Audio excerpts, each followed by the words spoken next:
네, 안녕하세요. 반갑습니다. 오늘은 세계적인 덕스훈트 브리더 김태환 브리더님을 모시고 우리 덕스훈트에 대해서 좀 알아보려고 합니다. 지금 오늘 갖고 나오신 이 덕스훈트는 세계 챔피언이고 한국 FCI 월드 챔피언십의 대표견이기도 합니다. 한번 인사하시죠. 네, 안녕하세요. 닥스훈트를 번식하고 있는 쿠어트반 캔넬 브리더 김태환입니다.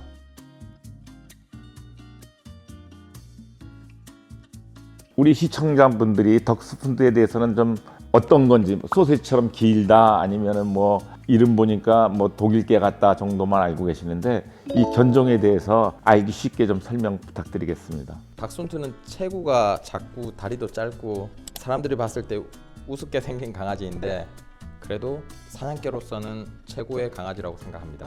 그 독일에서 이제 오소리나 이제 레빗, 토끼를 사냥하는 목적으로 많이 키우고 있습니다. 글쎄요, 보니까 덕스라는 게 독일 말로 오솔이라는 거고, 그래서 얘를 보니까 얘는 좀 굴 속에 사는 동물들을 사냥. 그래서 사실은 예전에 우리 개들이 여러 가지 목적이 있어서 브리더들이 이제 개를 길렀는데 이 덕스훈트는 어떻게 보면 약간 테리어 종류 같은 거죠. 그래서 밭에 있는 그 나쁜 동물들을 좀 없애서 농부들이 농작물을 더 수확도 잘하고 하기 위해서 길렀던 개인 것 같은데, 그래서 아마 얘가 굴 속에 들어가기 위해서 이제 이런 식으로 이제 변형이 된 것 같은데, 그죠? 네. 결국은 우리가 이 덕스훈트가 옛날에 오솔이라든지 토끼를 사냥하기 위해서 만들어진 개지만은 요즘은 실질적으로 농사나 어떤 사냥의 위주보다는 집에서 우리 가족들과 반려견으로서 생활하는 개로서 또 사용이 될 텐데, 이 개에 대해서 좀 집에서 기를 때 어떻게 장점, 단점 있으면 한번 좀 말씀을 해주십시오. 예를 들어서 이제 가까운 일본 같은 경우에는 정말 닥스훈트 매니아들이 굉장히 많아요. 저희들이 생각하는 것보다 너무 많고 이제 그렇게 많은 데는 이유가 있겠죠. 이제 닥스훈트 같은 경우에는 사냥개지만 이제 FCI에서는 4그룹이고 미국 AKC에서는 이제 하운드 그룹에 들어갑니다.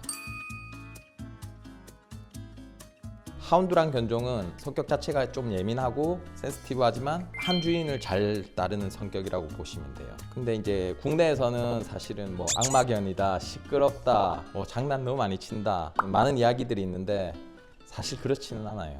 이제 체계적으로 잘 번식이 되고 좋은 유전자를 지닌 강아지로서 태어난 애들은 성격도 굉장히 좋아요. 차분하고 조금 예민한 성격은 있어요. 왜냐하면 이 하운드기 때문에 이제 그런 의미에서 제가 봤을 때는 이제 집에서 키우기는 정말 좋은 견종 중에 하나입니다. 닥스훈트는 스무스 코트가 있고 털이 긴 롱 코트가 있고 테리어 목적으로 만든 와이어 코트가 있어요. 국내에서는 많이 없지만 이제 유럽에서는 아직까지도 닥스훈트로 사냥을 많이 하고 있고 닥스훈트로 사냥을 하는 대회가 있고 도구쇼에서도 이제 그런 증서를 주는 도구쇼가 있습니다. 사실 저도 그 셋바트도 길러보고 그랬지만은 사실은 사냥개하고 제가 볼 때는 그 목양견들이 주인들과 교류를 하면서 일을 하기 때문에 상당히 머리가 좋은 것 같습니다. 그런 의미에서 보면은 덕스훈트도 머리가 굉장히 좋을 것 같고, 또 사냥개나 목양견은 약간의 어느 정도 이렇게 예민하지 않으면은 제대로 일을 하기 힘드니까. 근데 또 제가 볼 때는 이게 이제 허리가 길고 그래가지고 우스갯소리로 허리 디스크 같은 거 뭐 잘 걸릴 것 같기도 하고, 그런데 그런 거에 대해서는 어떤가요?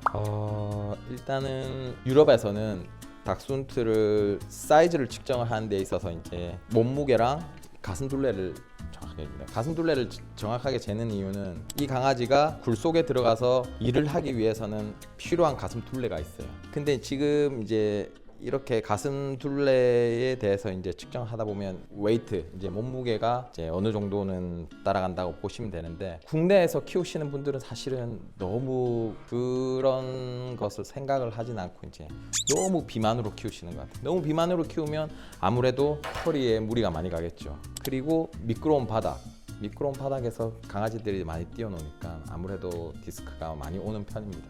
제가 이게 동네나 가끔 가다가 이제 덕스훈트를 보면 진짜로 그 비만된 개들이 많은데, 얘가 식성이 좋은가요? 아니면은 운동 부족이었기 때문에 그렇게 생기는 건가요? 닥스훈트는 사냥개이기 때문에 정말 운동량이 많이 필요로 하는 견종입니다. 근데 사실 집에서 반려견으로 키우시는 분들은 워낙 바쁘시고 하니까 또 그렇게 운동을 못 시키는 경우가 많겠죠. 아침 저녁으로 산책 한번 하는 걸로는 닥스훈트의 운동량을 채우기는 제 생각에는 턱없이 부족합니다.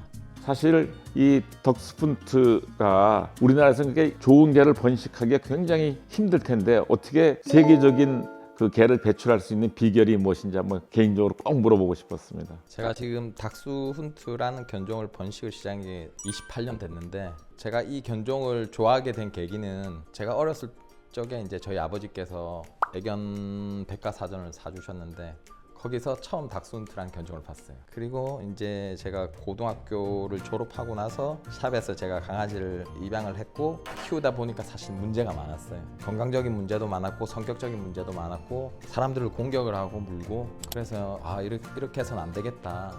내가 직접 좋은 강아지를 선택을 해서 한번 브리딩을 해봐야 되겠다 생각하고 처음 제가 이제 그 좋은 강아지를 수입을 한 게 일본입니다. 일본이 닥스훈트 천국이고 그 당시만 해도 워낙 많았기 때문에 제가 이제 일본에서 강아지를 수입을 하기 시작했고 거기서 수입을 계속 해서 이제 제가 번식을 하고 대회도 나가고 하다 보니까 이제 이걸로는 안 되겠다 싶어서 제가 이제 또 건너가서 강아지를 데리고 온 게 또 미국이에요. 그래서 제가 번식하는 강아지들의 파운데이션 개들이 거의 다 미국 쪽이라고 보시면 돼요. 그래서 이제 미국 타입으로 강아지를 번식하니까 또 문제가 뭐면 저는 한국 애견연맹 KKF 심사위원이 되고 싶었고 제가 처음 심사위원 라이센스를 딴 게 2006년도예요. 한국 애견연맹 KKF 도구쇼에 초청되는 심사위원들이 대부분 유럽 심사위원이었고 그중에 이제 미국 심사위원도 있었어요. 그래서 또 생각한 게 이래서는 안 되겠다. 내가 미국 심사위원들한테도 좋은 개를 선보이고 싶고 유럽 심사위원들한테도 좋은 개를 선보이고 싶다는 생각이 들어서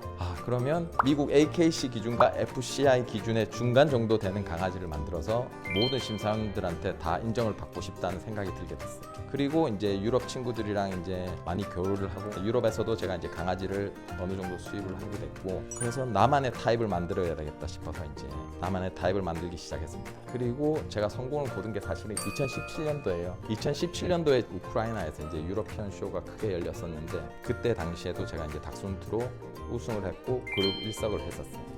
그렇게 하다 보니까 이제 그때부터 지금까지 계속 이 타입을 유지를 하면서 내려왔고 지금에서야 이제 지금 이 강아지가 이제 태어나게 됐고 이 강아지 윗대로도 보면 전부 다 이제 제가 번식한 개들이에요.